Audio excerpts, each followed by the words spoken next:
প্রতিদিনকার মতো আজকেও আপনাদের জানিয়ে দেবো সঠিক খবর। আমার লোকাল মার্কেট বেতাই বাজার, সেখানে পটলের কি বাজার চলছে আজ 23শে জুন 2025 সোমবার। তো দেখুন ফ্রেন্ড, এখানে দেখতে পাচ্ছেন যে প্যাকিংয়ের কাজ চলছে, যেখানে প্লাস্টিক প্যাকেটে কিন্তু পটলগুলো প্যাকিং চলছে, যেখানে 20 কেজি ওয়েট করা রয়েছে এখানে যে মালটা দেখতে পাচ্ছেন। তো দেখুন ফ্রেন্ড, পটলের বাজার দিনকে দিন এত কমে যাওয়ার কারণটা কি সেটাও কিন্তু আপনাদের জানিয়ে দেবো। তো আপনাদের জানিয়েছি, আপনারাও দেখছেন প্রত্যেকটা জেলায় জেলায় প্রত্যেকটা রাজ্যে রাজ্যে কিন্তু একেবারে ভারী বহ বৃষ্টি হচ্ছে, যে কারণে অনেক জায়গায় জল জমে গেছে, গাড়ি কিন্তু সেখানে যেতে পারছে না সঠিক মোকামে, যে কারণে কিন্তু দিনকে দিন বাজারটা ডাউনের দিকে চলে এসছে।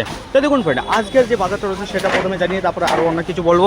প্রথমত জানাবো একেবারে তরতাজা পটল দেখতে পারবেন, কাজলি পটল আমদানিটা কিন্তু অসম্ভব আমদানি হচ্ছে। আর প্রত্যেকটা চাষি এইবার কিন্তু গতবারের তুলনায় চাষটা একটু বাড়িয়েছে, যে কারণে আমদানিটা বেড়ে গেছে। তো দেখুন ফ্রেন্ড, আজকের বাজার রয়েছে বেতাই বাজারে শুরু হয়েছিল 3 টাকা, 3 টাকা থেকে দেখুন কিছু মাল 2.5 টাকাও এসেছিলো, আবার দেখুন 3.5 টাকাও গিয়েছে। তো আজকের বাজারে সব থেকে বেশি যে দামে বিক্রি হয়েছে সেটা 3 টাকা এবং 3.5 টাকা, এই দুটো দামে কিন্তু অসম্ভবভাবে বেচাকেনা হয়েছে আজকে বেতাই বাজারে। তো একেবারে তরতাজা পটল রয়েছে দেখতে পারেন, সুন্দর সাইজ রয়েছে। তো দেখুন ফ্রেন্ড,